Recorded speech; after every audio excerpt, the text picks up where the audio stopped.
ইংরেজি শেখাটা কতটা আনন্দদায়ক হতে পারে এটা যদি একটু আমরা উপলব্ধি করতে পারি, হ্যাঁ, যে কেমন, যেমন ধরেন একজন ডাক্তার ইংরেজি শিখতে চায়, ওর কি উচিত, ওর ডাক্তার রিলেটেড ইংরেজি শেখা উচিত, যে ডাক্তার কীভাবে ইংরেজিতে কথা বলবে এই জনরাটাই কি ওর থাকা উচিত। কিন্তু আমরা কি হই, যে ধরেন একজন ডাক্তার ইংরেজি শিখতে এসছে, ওরে কি বানাচ্ছি, ওরে কি বলে যে ইঞ্জিনিয়ারের ইংরেজি শিখাই দিচ্ছি বা ইঞ্জিনিয়ারিং জনরার ইংরেজি শিখাই দিচ্ছি, অথবা ওরে স্টুডেন্ট রিলেটেড ইংরেজি শিখাই দিচ্ছি, ওরে শিখাই দিচ্ছি যে এয়ারপোর্টে যেয়ে কীভাবে ইংরেজিতে কথা বলতে হবে।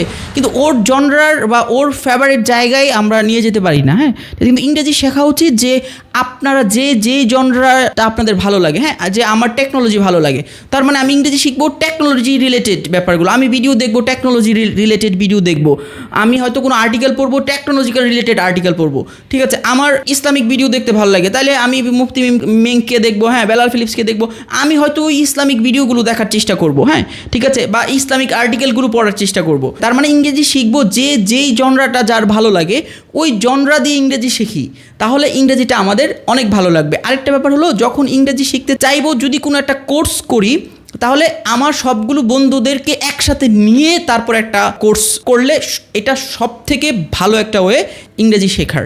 ধন্যবাদ।